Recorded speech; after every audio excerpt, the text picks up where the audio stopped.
Hey doc, I think I've got an ear infection. Antibiotics are a wonderful medicine when dealing with bacterial infections, but unfortunately they're sometimes misused. My car is making this funny sound. Chooka chooka chooka chooka chooka chooka. When antibiotics are misused, it can lead to them suddenly not working anymore. And if you ask folks like Richard Dawkins and Bill Nye the Science Guy, the answer is that this is incontrovertible proof of evolution right before our very eyes. It's an evolutionary arms race, they say. As our weapons of medical warfare get stronger and more sophisticated, so too the bugs we're fighting are getting stronger. They're evolving better defenses, making them immune to the best we can throw at them. The power of natural selection and random mutation laughs at our incompetent medical prowess. Bacterial evolution and antibiotic resistance is one of the all-time greatest hits regarding evidence for evolution. And it's true that antibiotics do sometimes stop working. And antibiotic resistance is a form of evolution, narrowly speaking. But is this a demonstration of the creative power of Darwinian evolution, or is there something else going on? Let's take a look more closely. Let's get to know these bacteria killers we affectionately call antibiotics. How do they keep us alive? Where do they come from? What's their favorite kind of ice cream? There's a lot of ways for antibiotics to defeat bacteria. Some explode it. Some gum up the works. Some starve the little bugs out. Others prevent them from multiplying, and so on. But there's essentially only one or two ways that bacteria can become resistant to antibiotics. The first and most common way bacteria gain resistance is that it's always been there. Antibiotic-resistant bacteria actually pre-exist the invention of modern antibiotics. There's an interesting story of some Arctic explorers from back in the 1800s. Turns out they froze to death before the discovery and use of antibiotics. Some morbid scientists found them recently and took samples of their gut bacteria and found that they already had resistance to some of our most powerful modern antibiotics. Just like some people are naturally short and immune to limbo bars, some bacteria naturally have a pre-existing resistance to antibiotics. Not because they've gained this ability after an encounter with the antibiotic, but it's just always been the case. That said, bacteria do have a neat special ability that short people don't have. They love to share. Not just cooking recipes and financial advice, but super personal things like their very own DNA. They'll swap loops of DNA called plasmids in a process called horizontal gene transfer, or HGT. Like third graders with Pokemon cards, they have no idea how they got them or even what they do, but they'll trade them back and forth, and occasionally, they'll share these resistance genes. Nothing new has been made or evolved though. Bacteria already had the ability to trade plasmids, and the genes for resistance already existed before antibiotics. This is hardly an arms race, and it's not a demonstration of Darwinian creative power, since there's no new mutations and no new genes that have been made. Not only that, but these extra resistance genes are frequently a net negative on fitness. Bacteria with extra useless genes tend to be less fit than regular old vanilla bugs. Imagine you're in a foot race. You usually don't need a duffel bag filled with camping supplies, a pickaxe, spare bowling balls, and a weed whacker during your typical foot race. If you do, great. Otherwise, it's a huge waste of energy lugging all of that stuff around, and it makes you less competitive. Bacteria with extra genetic load tend to be less fit than regular old vanilla bugs. What about mutations though? This is the second less common, but more interesting way that bacteria develop resistance to antibiotics. How does it work? Scientists are aware of pre-existing resistance. So to exclude it as a possibility in experiments, they can start with a single normal, non-resistant bacteria and let that multiply over and over again, and eventually the bacteria population can still develop resistance on its own. Here's how. When copying their DNA, organisms are pretty accurate and mutations are relatively rare, but given enough time, errors do sneak in, like typos or autocorrect when you're texting someone. Sometimes they're no big deal and you can get along in spite of them. But sometimes these mutations really do something and can confer resistance or even immunity to antibiotics. Amazing, that must demonstrate the mighty power of evolution. Well, hold your horses. It's sort of like someone who has no arms saying that they're immune to handcuffs. No legs? You're immune to toenail fungus. No teeth? Congratulations, you're immune to cavities. Think of how much you'll save on toothpaste and floss expenses. Deaf and blind? You're immune to getting annoying songs stuck in your head. Wow. This poor soul might technically be immune to those things in a perverse way, but it comes at a cost. He's hardly a more fit organism, and these mutated bacteria are just hobbled, busted up versions of the original. Darwinian evolution can't get very far by breaking things. Eventually, it'll run out of things to break. And in reality, when antibiotics are removed from the environment, these superbugs just sort of die out, because without the help of the antibiotics keeping the stronger, normal bacteria at bay, they can't compete and they die out. Those are the two ways that bacteria can resist antibiotics. Okay, forget about antibiotics. Let's look at the experiment that Darwinists always point to show evolution right before our very eyes. The granddaddy of bacterial lab work, Richard Lenski's long-term evolution experiment. In this famous experiment, Lenski has simulated in the lab, over the course of a few decades, more than 1 million years of evolution with bacteria.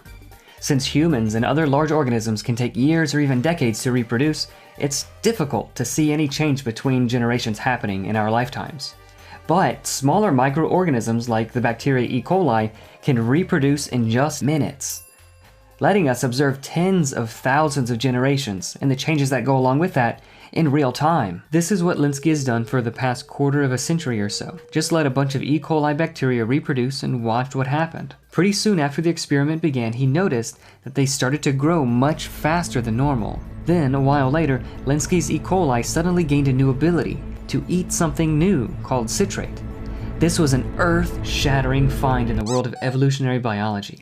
Scientists were swooning in the streets. To hear them tell the story, this was a huge new evolutionary leap, proving beyond a shadow of a doubt the power of random mutation and natural selection. But would you believe it if I told you there was a problem with this explanation as evidence for the creative power of evolution? No? Good, because that would be untrue. There are at least 3 problems with this explanation. What exactly happened to cause the E. coli to grow so much faster? Well, they broke their flagella. What is that and why would it make them grow faster? The flagella is a little outboard motor of the bacteria. It helps them move around and do their thing. But Lenski's bugs were in flasks that were swished around constantly, allowing them to get nutrients without ever having to move. They were spoon-fed lazy bums. This usually vital part was not currently needed, so it was a waste of energy, and they got rid of it. It's like selling the wheels off your car when you're at a stoplight. You'll save a lot of gas that way, sure, but you haven't really made a better car, and it'll sort of be a problem the next time you need to go anywhere. Well, what about the citrate thing? It's gotta be obviously true that being able to eat a brand new substance is a good thing for these little fellas. Like if we could eat dirt or something. Imagine the possibilities. Well, to make a long story short, all of the complex genetic pathways and proteins needed to transport and metabolize citrate were there all along. Not only that, but E. coli also already had a sophisticated mechanism to turn this ability on and off depending on its environment, so that they could prioritize their optimum food source, glucose, and not waste energy. All that happened was that the sophisticated control mechanism, the switch, broke. This bacteria lost the ability to turn off an ability that they already had. Now it was stuck always on, wasting energy to try and transport and metabolize citrate even when it wasn't necessary. It's sort of like this alarm clock. It has the ability to make this lovely noise. It's a nice ability, but it can be turned on and off. But what if the alarm clock was broken so that it made that noise forever and could never be turned off? Much better, right? Right? How can this not be a win? Sometimes it's good for your alarm clock to make noise, but it's very good to be able to turn it off too. E. coli could already do a thing, and they were broken so that they did that thing constantly, whether they needed it or not. Maybe you call that evolution, but Darwinian evolution demands innumerable new genes, new proteins, new body plans, new organs, and complex characters that we see in nature. This is not that. It's equivocation. Using language so ambiguously that it misleads. For example, Aristotle was Greek. Greek is a delicious kind of food. Aristotle must have been delicious. Evolution has so many definitions that it's sometimes difficult to pin down what is meant by it. One could mean a shift in pre-existing populations, like Darwin's finches or peppered moths. or breeding or cultivation like dogs or plants. But these are miles apart from extrapolating random mutation and natural selection can build new organs or body plans, or universal common ancestry, zucchini are related to tuna fish, which is even further apart from the wild claim that it all happens strictly through materialistic processes. Darwinists equivocate when evidence is presented to prove one definition of evolution, where there is evidence and everybody agrees, and then another definition is quietly swapped in based on wild extrapolations to hoodwink people who aren't paying close enough attention. To extrapolate from antibiotic resistance to the larger kinds of changes evolution would need to make new animals is kind of like saying, last week, this cow could jump 1 foot high. This week, she can jump 2 feet high. Doubling at that rate in just 30 more weeks, she'll be able to jump clear over the moon. It's a bad extrapolation. There's a hard limit to how high cows can jump. And there's a hard limit to the time and populations available to evolution, and to the number of features bacteria can break before running out of things to break. Darwin didn't write a book called How Pre-Existing Organisms Break Themselves. He purported to explain how novel species came about from a single common ancestor. And at least as far as this is concerned, it was a failure. Darwin can't get very far by squandering pre-existing genetic information. Darwin's mechanism creates variation largely by throwing genetic information overboard and selecting for damaged or broken genes, blissfully unaware that it's marooning itself on an island of genetic fragility, making organisms, ironically, less able to adapt in the future, thus hindering larger scale changes from accumulating. There's an old joke that perfectly summarizes what's going on. Wow, you're so rich. What's your secret to becoming a millionaire? Oh, it's easy. First start with $1 billion and then light a bunch of it on fire. Bacterial evolution is lauded as a premier example of Darwinism in action, as Dawkins puts it, before our very eyes. And actually, it is. It doesn't demonstrate Darwinism's creative power though. Instead, it's a perfect demonstration of Darwinism's impotence.